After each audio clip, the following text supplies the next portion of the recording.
जय गुरुजी, शुक्राना गुरुजी, अनंतम अनंतम शुक्राना गुरुजी। जय गुरुजी। संगत जी, ये मेरा दूसरा शुक्राना सत्संग है जो मैं आपके साथ शेयर करना चाहती हूँ। संगत जी, मैं गुरुजी को मेरी बहन आंटी जी के थ्रू जानती हूँ। मतलब मेरे को गुरुजी के बारे में मेरी बहन आंटी जी ने बताया था मेरे को कि हमारे घर में एक आंटी हैं जिनको गुरुजी ने अपनी संगत बनाया है।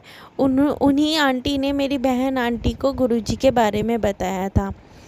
तो मैं ये बताना चाहती हूँ कि धीरे धीरे जैसे जैसे मेरी बहन आंटी मेरे को गुरुजी के बारे में बताती थी तो मुझे सुन के बहुत अच्छा लगता था।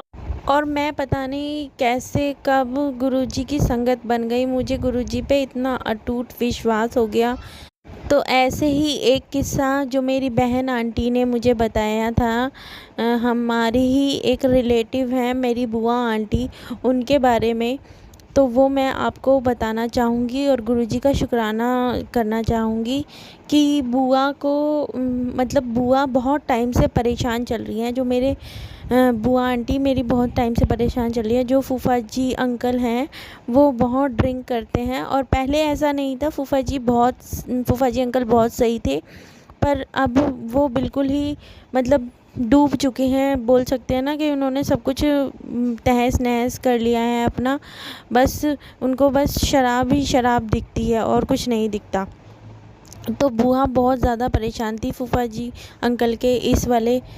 बुआ आंटी फूफा जी के इस बर्ताव से बहुत ज़्यादा ही परेशान हो चुकी थी, और उन्होंने सोचा कि अब मुझे सिर्फ गुरुजी ही इस समस्या से पार लगा सकते हैं। वही फूफा जी अंकल की शराब को छुड़वा सकते हैं और हमें ठीक कर सकते हैं। बुआ आंटी को लगता है कि उनके ऊपर किसी ने बहुत तगड़ा ब्लैक मैजिक किया हुआ है, जिसकी वजह से फूफा अंकल इससे बाहर नहीं आ पा रहे हैं।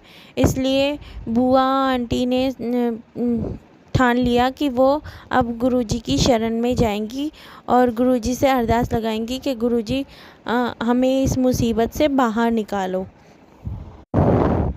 एक दिन बुआ आंटी ने पता नहीं कैसे सोचा कि मुझे बड़े मंदिर जाना है और किसी भी हाल में मुझे बड़े मंदिर के दर्शन करके आने हैं। तो बुआ आंटी ने फूफा जी अंकल को बोला कि बड़े मंदिर जाना है।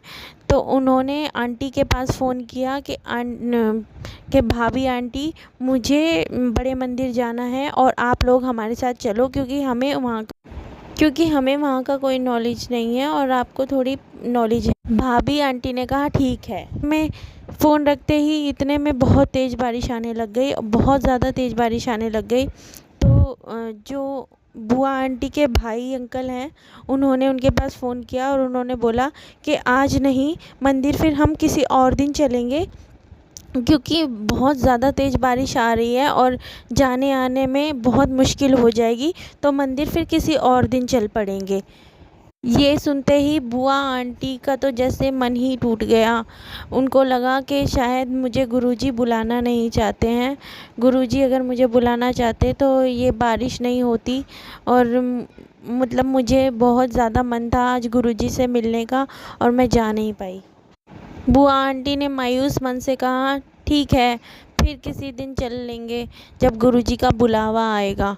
लेकिन दोपहर के 2:30-3 बजे बारिश अचानक से बिल्कुल बंद हो गई और एकदम से धूप निकल आई, तेज़ धूप चिलचिलाती हुई।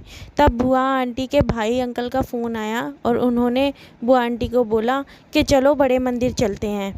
तो बुआ आंटी बहुत खुश हो गई और उन्होंने अपने अंकल को बोला कि चलो बड़े मंदिर चलते हैं। तो उनके अंकल भी मतलब फूफा जी अंकल भी मान गए और वो लोग बड़े मंदिर के लिए निकल गए।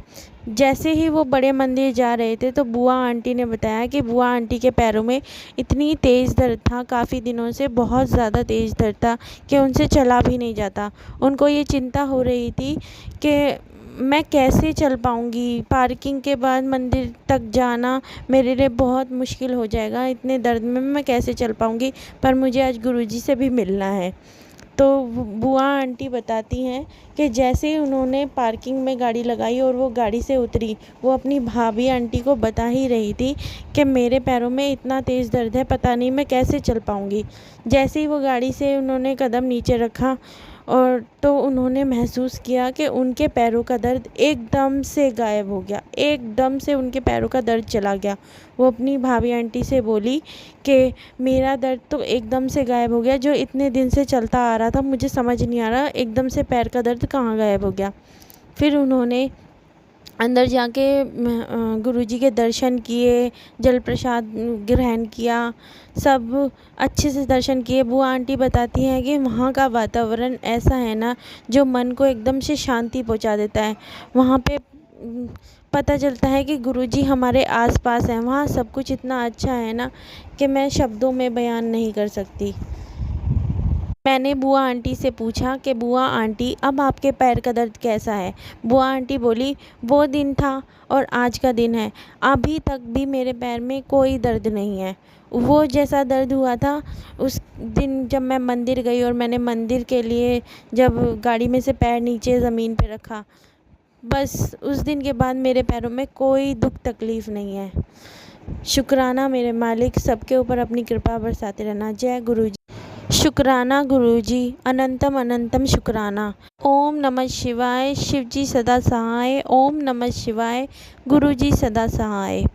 संगत जी, मुझसे सत्संग सुनाने में कोई भूल चूक हो गई हो तो कृपया करके मुझे माफ़ करें। गुरुजी मुझे माफ़ करें, ये मेरा दूसरा ही सत्संग था। अगर मुझसे गलती हो गई हो तो मैं हाथ जोड़ के माफ़ी मांगती हूँ, क्योंकि मैं नादान हूँ, अभी मैं कुछ जानती नहीं हूँ। गुरुजी माफ़ कर